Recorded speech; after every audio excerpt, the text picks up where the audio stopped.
মধ্য শাবান রজনী বা শবে বরাত নামে যেটা আমরা জানি, এই রাত্রে জাগতে হবে এমন কোন সহি হাদিস নাই। হ্যাঁ, হাদিস আছে যেটা নবীজি বলেছেন বলে প্রমাণিত হয়নি, অতএব বাদ।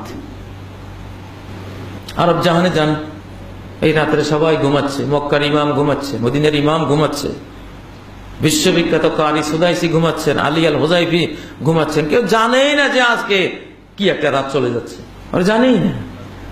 সেটা জানি আমরা।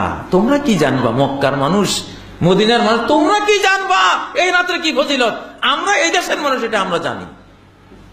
এলেম কালাম কিছু থাকলে আমাদেরই আছে, যদিও আরবি কইতে পারি না ঠিক মতো, আরবি উচ্চারণ করতে গলত, তারপরে দাবি করি যে মক্কা মদিনা কিসের এলেম কালাম। একজন তো গিয়ে সৌদাসি সাহেবের কেরা শুনে কয়, কি পড়তাম নামাজ, কেরাতেই ভুল কয়। ওনার কাছে যে মাপকাঠি আছে, এই মাপকাঠিতে ওটা ভুল। প্রিয় ভাইরা,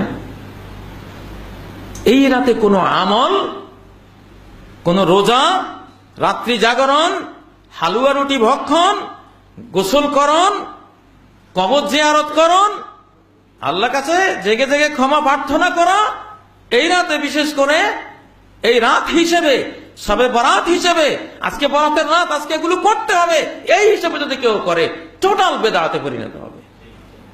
টোটাল আল্লাহর কাছে কৈফিয়ত দিতে হবে, জাল কেন করলা, ইসলামকে জাল কেন করলা, ইসলামকে নকল করলা কেন, কে অধিকার দিয়েছে? ভালোই তো লাগে, আল্লাহর নামই তো নিলাম, কাঁদলাম, দোয়াই তো পড়লাম, তসবিহ তো করলাম, রোজাই তো রাখলাম, তেলাওয়াতই তো করলাম, নামাজে তো পড়লাম, সেজদাই তো দিলাম, খারাপ কি করলাম? হুজুর, কেন আপনারা এগুলির বিরুদ্ধে কথা বলেন? আমরা কি কোনো খারাপ করছি? ভালোই তো করছি। হ্যাঁ, তুমি ভালোর রূপে চরম খারাপ কাজটা করেছ। সে খারাপ কাজটা কি? ইসলামে যেটা নাই এটা বাড়িয়ে দিয়েছ। এইভাবে যদি প্রত্যেকে একটু একটু বাড়ায়, জোহর 4 রাকাত 4 রাকাতেই, মাগরিব 3 রাকাত 3 রাকাতেই, তোমার মনে চায় আহা কেন একটা রাকাত কম হলো, সমস্যা কি? আর একটা রাকাত যদি বাড়িয়ে পড়ি, সেখানে তো আল্লাহু আকবারে বলবো, সূরা ফাতিহাই তো পড়বো, 1 অক্ষরে 10 নাকি, রুকু দিব, সুবহান রাব্বিল আযীমই তো পড়বো, আরেক রাকাত যদি বাড়াই সেখানে অন্য কিছু পড়বো, সুবহান রাব্বিল আলা তো সেজদায় গিয়ে পড়বো, সমস্যা কি?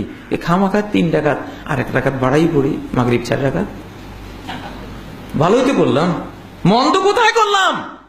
আরে ইমাম সাহেব পড়েন তো মাগরিব 4 রাকাত, দেখি কি হয়, ভালোই তো লাগে। ভালো লাগার নাম ধর্ম না, ধর্ম হলো গোলামীর নাম। মালিকে যা বলে সেটা পালন করার নাম গোলামী। তোমার ভালো লাগা আর খারাপ লাগার উপরে ইসলাম আসবে?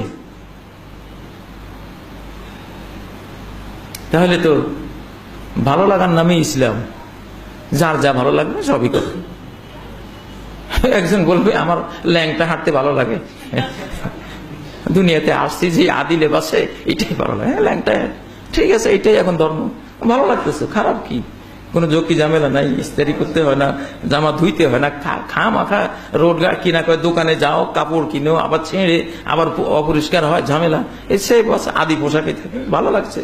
একদলে তো ভালো লাগেও, ন্যাশনাল জিওগ্রাফিতে দেখায়, ওদের কাছে ভালো লাগা শুরু হয়ে গেছে অলরেডি।